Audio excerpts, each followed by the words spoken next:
he looks so much clearer now. I mean, I would blame all of my coworkers that are streaming things they shouldn't, but I've got a 3-month-old downstairs and my mother-in-law who's watching TV. So sorry about the troubles. Hopefully we're all right now. And I mean, I had some great stuff that probably got cut out. I mean, I was spitting out all the great takes. Oh, yeah. Look, I'm sure you were. All right, let's go back to the seeding. Adam, how do you feel about the seeding? I think that maybe moving forward, just give the top 4 seeds the bye, because that makes more sense to me than, a team that could wind up being, 15th ranked overall, but just the way that things shake out, get their, get a bye. That one, I get how it's a bit like you got to make the conference championship games mean something, and I guess that adds the extra weight to it. But I think it's gonna distract people's interest in those games too. I agree with you that. I mean, I think for 30,000 foot view, I do think the committee got it right. I think they got it right by letting SMU in, by keeping Alabama out. I am with you. I don't think Boise State should have a bye. I just, if we're just going to give Boise State credit for playing Oregon close in a loss, like I don't think that should give them a bye. They deserve to be in it, because I do think, to your point, conference championship games need to matter. Conference championships need to matter. Records matter. We're not just going to worry about strength of schedule, obviously. I will flag, Paul, like, why did Indiana just get in? Why wasn't there more discussion about Indiana? Like, they have 0 ranked wins. They played Ohio State close for a quarter, a half, and it sure doesn't seem like at any point there was any conversation about Indiana's strength of schedule. It was like 67th overall. Like, they were going to potentially keep SMU out for losing in a conference championship game, but Indiana is just not up for debate. That was the one head scratcher I have. And granted, they don't get a home game. They're the number 10 seed, but I was a little, I won't say appalled, but that was a little weird that nobody was really talking about Indiana or seemed to talk about Indiana, just like they were Tennessee or something. Oh yeah, we'll just put them right in. Like, Yeah, there was no discussion about it. No. And yeah, I mean, they were essentially 4th place, right? They were 4th place in the Big Ten, and they just got in because of that. Like, again, 18 teams, it's not their fault. Their schedule worked. Like, their non-conference schedule was never going to be great. Like, they're Indiana. Like, they were a shock to us all. You were just trying to get to 6 wins when you made that schedule. Yeah. So I get rewarding them for a season well done, but also, everybody's going to wind up looking at their scheduling model, because I think a lot of it, like, this a lot about scheduling hard teams or blah, blah, blah, blah, blah. Well, most of it's your conference. Like, nobody is out because of a non-conference loss. Like, no one is out of it because of a non-conference loss. There's not one single team that is. SMU's only loss until Saturday was to BYU. So they were undefeated in the conference until Saturday. So no one was out. Like, that's why that theory doesn't hold water. Like, no one would be out because of that. You're out because you had bad losses in your conference. Miami is out because they had they lost to 2 teams that were, just slightly above average. I mean, good teams, but not, world beaters. And I'm sure they really, really, are like Georgia Tech, like, hey, look, you guys held on and beat us, and you couldn't, we can't get we get a bogus PI call and a non-targeting call, and this game is different. All of a sudden, I'd have been mad if I were Miami. Although, as people who watch this show know, I'm not sad for them. Welcome to feeling like a slightly less version of what I felt a year ago. Like, just a slightly, maybe a lot less. Like, that one, it'll be a thing I'll never get over. And I've told the story many times about the time I met Aaron Boone, and I didn't really say but like 7 words to him in 30 minutes of standing there, and Smokey talked to him the whole time. And he's like, what was your deal with Aaron Boone? I was like, F that guy. I'm not over it, I don't know. Like, I've met Kirk Herbstreit maybe 20 times, like, over the years, just in passing. He would not know me from Adam, but I've met him. But I've not seen him since a year ago, and I don't know what's going to happen if I meet him again. Am I going to be rude? Am I going to ice him out? I don't know. Like, I think the precedent, the Aaron Boone precedent is set. I think it is. So we're hoping that Kirk Herbstreit will just be a little less on the Paul Catalina hates every fiber of your being scale than Aaron Boone. I think the committee did. I think they did two things that are not only big this year, Paul, but will be big going forward. They, as you just said, they didn't really change the narrative about non-conference games. Nobody's non-conference schedule, as you said, kept them out of the college football playoff or really got them in. And I also think the second thing is they preserve the conference championship games. And they know what they're doing because there is so much money in these TV contracts that also present the conference championship games. And CBS and Fox and NBC and ABC, like, they don't want these conference championship games to go away. The attendance doesn't matter as much, and we saw that on Saturday and even Friday. But that's part of the TV contract, and there are way too many dollar signs and commas for the committee to basically take away all significance in a conference championship game. So I thought that was important, preserving the non-conference schedule and then also preserving the integrity, the allure, if you will, of making your conference championship game. Yeah.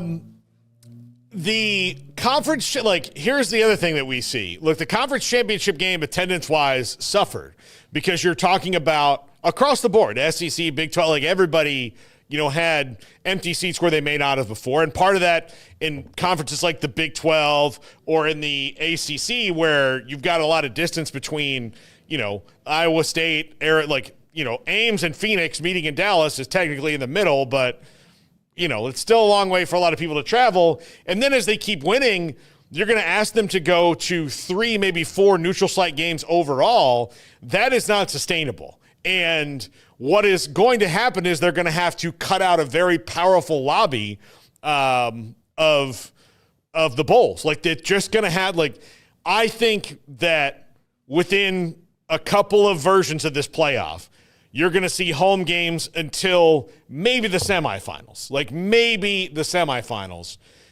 if not just the finals, because this isn't sustainable for fans. Like, they're going to get, if I've got to go to the Cotton Bowl and the Peach Bowl and then something else at the end of it, I don't know if I'm not a, independently wealthy person who also has, a lot of time off from work, that I can do this. I don't think that I got to tell you, there's going to be some media companies that are like, listen, you're going to have to watch the first game from your house, and then you can go if they win again. So the coverage that they're going to get is going to be less because of all this. The NFL doesn't do 4 neutral site games.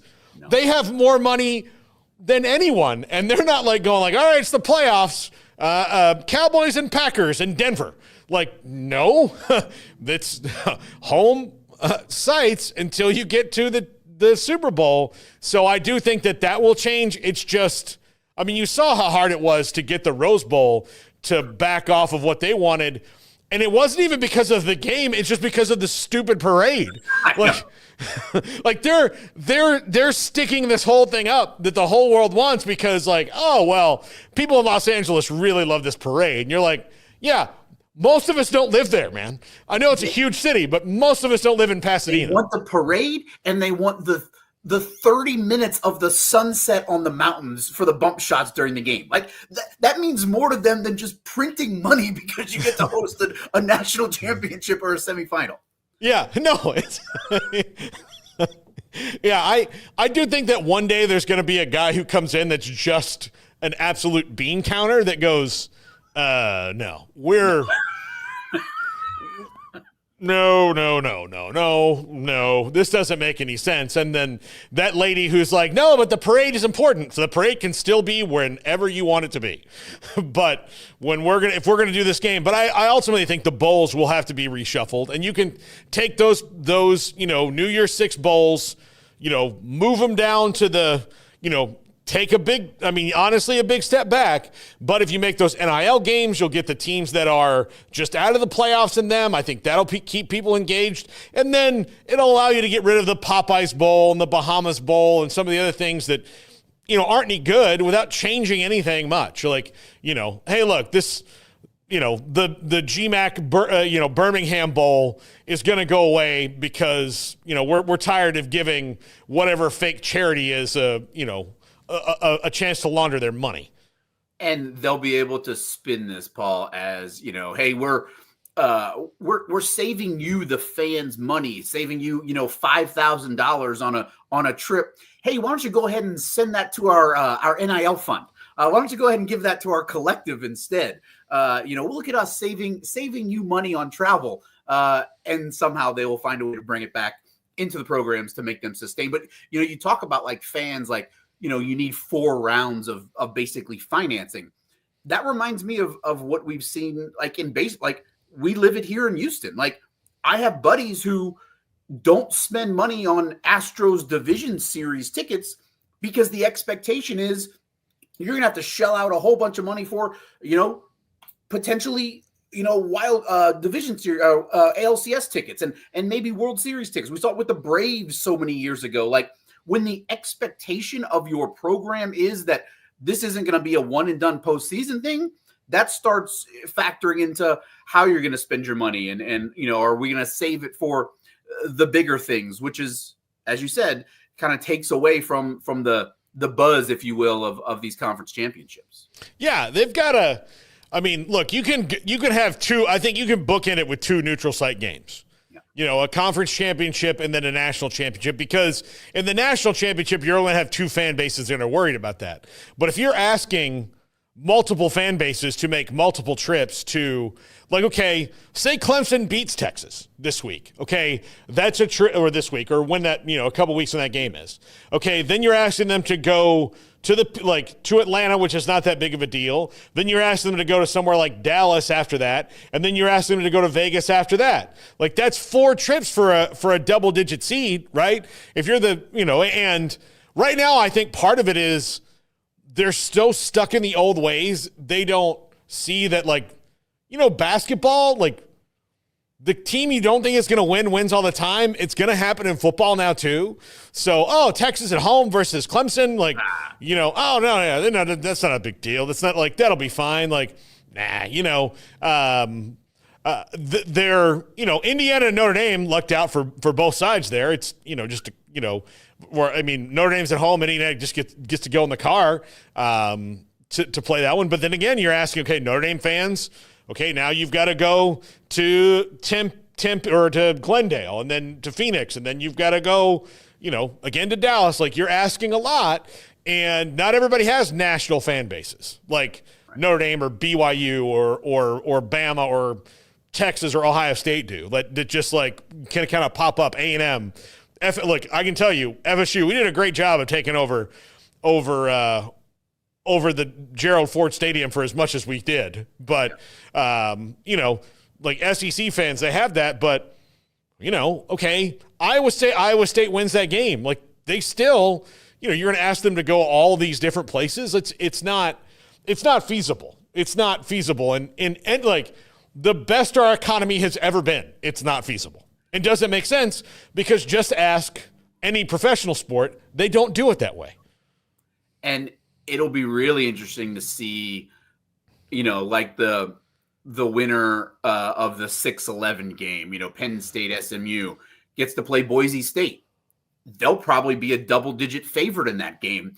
Do they almost hedge and say, oh, we've got this? It's like the March Madness fan bases that maybe, are a 1 or a 2 seed that don't go to that, the first and second round because they expect to advance. Like it'll be fascinating to kind of see how that plays out because, as you said, there could potentially be 4 road trips that require time off and money. So the system will be tweaked. You're 100% there. Well, and here's the thing. I think part of it is also they're comparing it to March Madness, but in March Madness, they also do a thing at least at probably not quite half, but almost half of the sites where 1 or 2 of the teams there is within driving distance. And, look, I can tell you I've been to a lot of regionals for Baylor that are, or first rounds that are here in Texas, in San Antonio, Houston, Dallas. Like I've seen them there, or New Orleans, which isn't far. Like, occasionally I got to go to Providence, Rhode Island, or Jacksonville, or Anaheim or something. But, Kansas fans, I can tell you, like they've had a lot of Kansas City, Chicago, Omaha, St. Louis in there, because they're not dumb, because I have sat, and you have too, in many a half-full arena at 10:30 in the morning for, a 16 versus 1, even with a massive, for a UConn versus, Maryland UMBC game, and they're not there. They're willing to take the hit on that for March Madness because there's 68 teams, and it's not tenable to do it the other way. I mean, it is for the women's basketball tournament. They do it that way, in the opening rounds to save themselves some money. They're okay because they know that once they get past the first weekend, it's all fine. But again, there's still only 3 weekends. This is now 4 weekends, a 5th weekend if you count conference championship games, and you're filling way bigger arenas as well, or stadiums. A basketball arena is going to sit about 10 to 20,000, depending on where you are. And then you always have the Final Four at Reliant or something where you reformat the thing, which I absolutely hate. But, it's different when you're going to try to have 4 weeks in a row, you're going to have to fill, Darrell K. Royal, Jerry World, the Rose Bowl, and Allegiant Stadium. That's a lot of butts and seats. And the tickets aren't cheap. I mean, not to say March Madness tickets are cheap either, but and like you said, these are not road trips as in driving on the road. Like, Clemson fans, they're not going to drive to Austin in 2 weeks. They can drive to Atlanta, but the travel that's going to be involved, they have to go back to Arlington. I think it is there. Look, there's plenty of money in college football. I just think that it's not going to trickle down to the fans that make these atmospheres what they are. The students, the families who make a weekend out of it. Like, we love bowl season because of the experience. Like, the Texas Bowl coming here to Houston, LSU and Baylor. Like, that's going to be a great couple days for families who might not get a chance to go to Tiger Stadium or go to Waco. You can come in and spend New Year's Eve and, eat at some great restaurants. They're not doing that 5 weeks in a row, Paul. No. Look, and you're going to, that's a lot of Holiday Inn Expresses to book, right? Yeah. I mean, you gotta do it. All right, let's dive into what we think about the actual matchups in the first round. I think Texas and Clemson is going to be a really fun game. I really do. Cade Klubnik playing back in his hometown against Quinn. He and Quinn Ewers played in the state championship game 4 years ago. They called it the Todd Dodge Bowl in South Lake Carroll versus Westlake. That one I think is going to be really, really interesting. Texas is a better team pound for pound than Clemson in almost every regard. But Dabo in the postseason's been pretty good. He figures out a way to beat you. So I don't think. I think Texas is going to win here, but they also have maybe not inside their roster, but outside the world is, I would say, apoplectic at best on Quinn Ewers right now. Yeah, Paul, it reminds me so much of the Chris Sims Major Applewhite situation from a couple decades ago. And it's maybe it's just because of the way Quinn carries himself. Look, he's not playing great football, and I think he would be the first one to admit it. But making it sound like he's costing this, his team games it's wild. But the backup quarterback, we've seen, is always the most popular player on the roster because he's the backup quarterback. And then when your name is Manning, it just, increases that tenfold. I am with you. I think it's going to be a really good game. because basically every big game Texas has played has had some kind of drama. I mean, they outplayed A&M in every facet, but that was a really close game because of the way Texas just couldn't put them away. They played Georgia close twice. The first one in Austin, as we all know, Georgia outplayed them, but Texas did enough to keep it close. And then Dabo in his, can't call it devil magic because he's Dabo. That would be like the most inaccurate thing to say ever. But there is something about being able to get his guys up for the postseason. I'm not sure how the being back in Austin will impact Cade Klubnik, but I think that's going to be a thing. I think Westlake actually played playoff games back then at DKR when those kids were growing up. So that'll be fascinating, and I would think would have some sort of impact on the game. But I think it'll be I think all of these first-round games, despite what the point spread says, can be competitive because of the unknown. Like, what is it going to be a regular season atmosphere? Like, what are these kids going to do? Like, these are 18 to 22-year-olds who have literally never been in this situation, a game at home on your home campus where you're supposed to be so comfortable, but it means more than any other game you've played because it's a playoff game. I think there's going to be a factor of the unknown that we haven't seen before that is different than, say, March Madness, like we were talking about earlier. Yeah, no, I think it is. Like, look, I was very impressed with Penn State this last week. I was, and I don't say that often, but again, James Franklin not going to win a big game.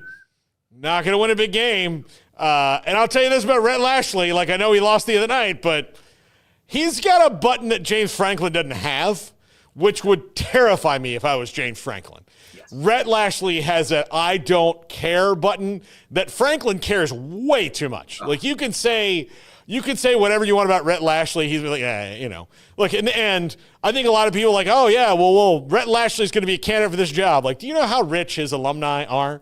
Like, exactly. Do you know how rich they are? Like, he's not dumb. Like, they're in a power conference now, and in the playoff, yeah. In the playoff. It's all SMU fans wanted. That's all they wanted. Yeah. No, like, they're there. They got it. And that's what it's great to be madly wealthy in this country, is that when the rules get bent your way, man, can you take advantage of them. And golly. Aren't they doing something like, aren't they not taking a TV share for 5 years just because they wanted to be in the conference? Yeah. Yeah. And you know what? They're not all that worried about it. I was there. I talked to a bunch of their people. They're like, yeah, it's fine. We're good. We're good. We're good. Look, we had to change, we had to get an American sushi chef and not one from Osaka, Japan. I mean, so we're saving a little money there, but it's fine. We will not fly in Maine lobsters every week. Like, it's fine. The sacrifices we made for this football program. Yeah. Sometimes we'll just do fun finger foods and people will see how the other half lives. It'll be a party. I mean, it's a theme. James Franklin, like, the question to me is, so if he beats SMU, well, that's because it's not a top 5 team. Yeah.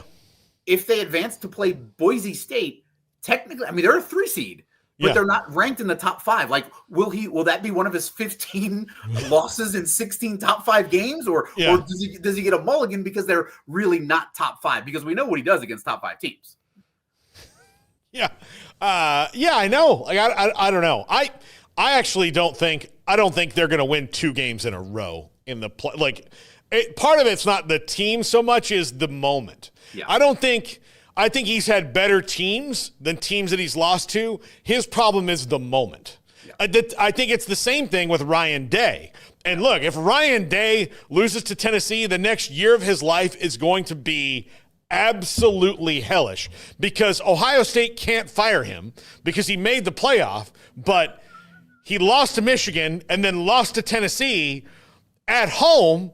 And there's just going to be people like, look, after that Michigan game, I don't know how many different people were like, fire him into the sun. I'm done with this. And you're like, he has 10 losses. He's like 68-10. Like, everyone else in the country would be like, yeah, I want 68-10. I need that in my life. If you called up if you called up Georgia Tech right now, and they love Brent Key, they love him, but said, listen, he's going to be good. This next guy will be 68-10, but you have to fire a guy you love. They're like, where do we have to fire him, and how publicly can we do it? Can we throw rocks at him? Because we need this so bad. This game for Ryan Day against Tennessee is so much bigger than just an 8-9 matchup. Like, if they win that and then you lose to Oregon very well could win the national championship. They're in your conference. Like, you get a pass, just about any coach would, for losing to that team multiple times in the year. It's like nobody's calling for Sark's, job for losing to Georgia twice in a season. Like, you have to take that with context. But as you said, Paul, if Ohio State loses back-to-back games in the shoe with all the money they spent on that roster, with the expectations around that program, they are in such a terrible situation because not only is the money not right to fire him, who are you going to bring in that's going to be like, yep, here you go. I'll sign up for going 68-10 and making the playoff, but not beating Michigan and then getting run out of town. Yeah. There's Drew. Man, and look, some of this he brought it himself because he's in the category, which I actually think is a shrinking group of coaches in the James Franklin, Dabo, Ryan Days are kind of in this group of nothing I ever say is wrong. Zach Gelb from Infinity Sports we have on the show all the time. I don't know if you've ever met Zach, but he told us one time there's no more group of like overly sensitive weaklings than college football coaches because they live in this bubble.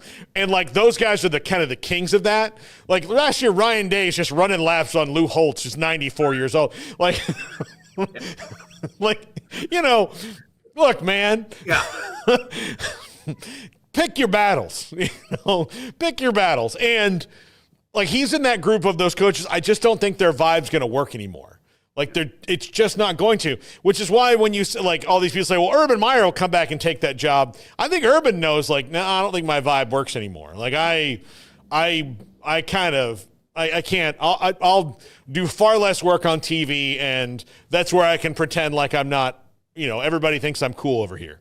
If Nick Saban got too fed up and is okay being out, like that says all you need to know. Like, and I also, our very good friend, Mac Brown, I think that also tells us how far removed Mac is. If Mac still wanted to do it, he wanted to stick around North Carolina so badly because he thought he could get it flipped. Like, no, Mac, it's time, sir. You had a great run. But Nick Saban, the standard of all standards in that sport, who got so many of these coaches raises and jobs. Like, if he was okay with walking away because he saw what it had become and what it will evolve into, like, if his vibe, which is the standard of all vibes, if that won't work, then these other guys need to take a sign. But Dabo ain't hearing that, man. No, he's not. Look, and I think Dabo will get fed up last. Like we almost saw it with Gundy. I think Gundy was this close to getting fed up this weekend, and then they had this little. It was very clear, like, okay, I'm gonna send my stuff to Thamel. Then the other side's like, I'm gonna send mine to Pete Nakos, and I'm gonna send some out here to McMurphy, and like, filter all that out. And then like at the end of it, like, oh no, we worked it all out. But this is the beginning of the end for that, because this doesn't turn out well. And I just don't, Gundy had to just be there and be like, all right, I guess making a couple $1 million isn't the worst thing in the world. Because he just seems so miserable this year and just so done with all of it. And like you said, it sounded like he got really close to being like, yep, you're right, I'm done. I'm walking out this door. But then he realized he had a few million reasons to stick around and smile and maybe take fire a couple coordinators and keep cashing those checks. Yeah. That's such a weird thing. The game we haven't talked about yet, though, of the four is is Indiana and Notre Dame. I really like Notre Dame is a lot better than people are giving them credit for. They really are, because of that Northern Illinois loss. People, again, like they're focused on Northern Illinois, who actually wound up not being all that bad this year. And then, Alabama's out there going, well, they lost to Northern Illinois. You lost to Oklahoma by 21. Like, what do we, like, they lost on a last-second field goal. All right, you guys lost by 21. Like, things happen. There's one undefeated team. Everybody gets one zit, and after the one zit, then we have to start looking at, who's got a breakout or not. You guys had a breakout.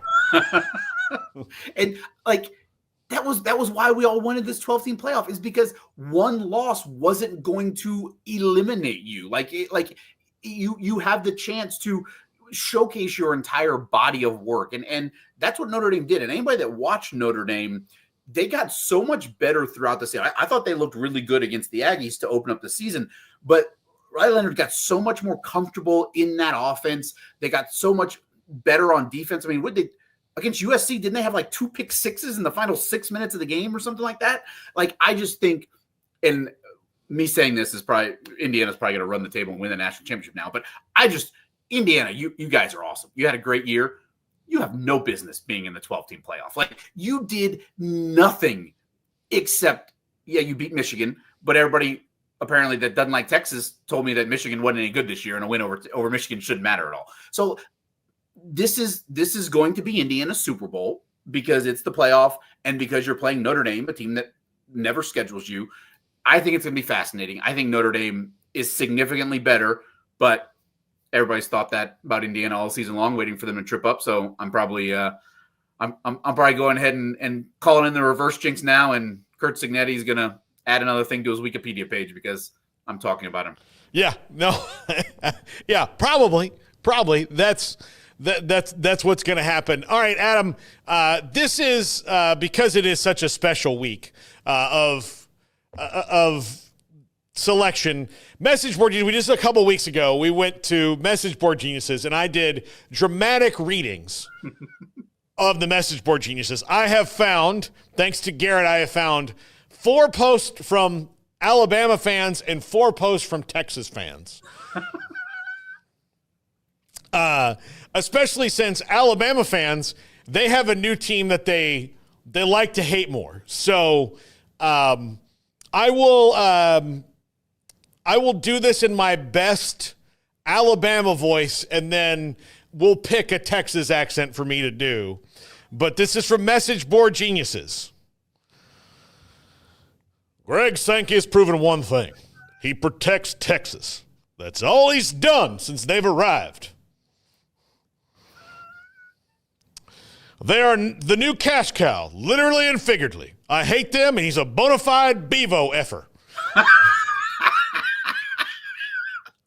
Which is still illegal in all 50 states, by the way. Yeah. Yeah. Here, I think I can do that. Like, I don't give a piss about nothing but the Tide voice, so let me do that one for them. Yeah. Sankey Power went out the door when Big Brother Nick retired. It's evident who ran the SEC and majority of college football. And he probably had to get assurances from him for them to agree to come to the SEC. They played the leverage game. What do you call him? Big Brother Nick? Big Brother Nick. Okay.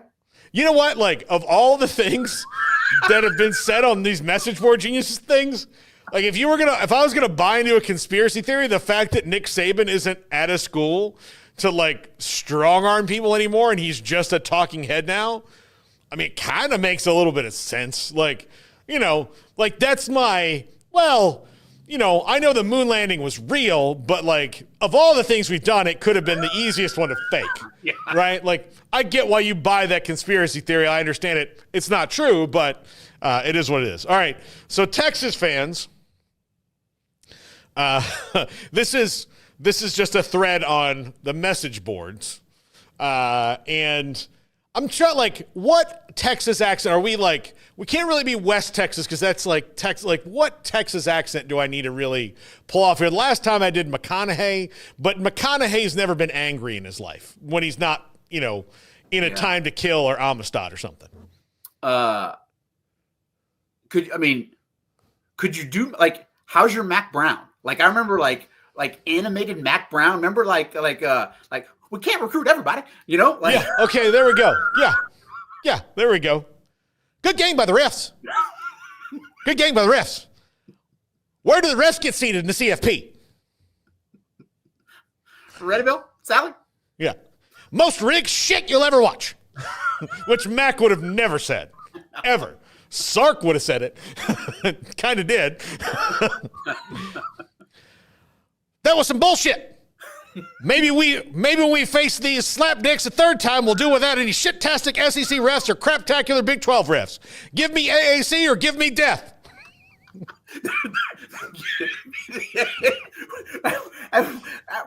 What did the AAC do I to don't now know. be the standard of college football officiating? I don't know. Isn't that where Uncle Wayne works? He is not in that conference. I'm not going to give away his conference, but no. But like when I think about, I think about, I know I can tell you a really smart school. I can tell you, a really good company. I can't tell you who the best conference in college football officiating is, but now all of a sudden it's give me AAC or give me death. Yeah. All right. I don't know if I can top that with this last one. It's just more of a long one that ends with there was no way Texas was going to be allowed to win the game. When privilege runs into privilege, man, it's an interesting, honestly, hearing Bama, Georgia, and Texas fans complain about things like this, it would mean to me like to be sitting in a room listening to Bezos, Elon, and Warren Buffett complain about why they didn't get to come in the room first. No. Elon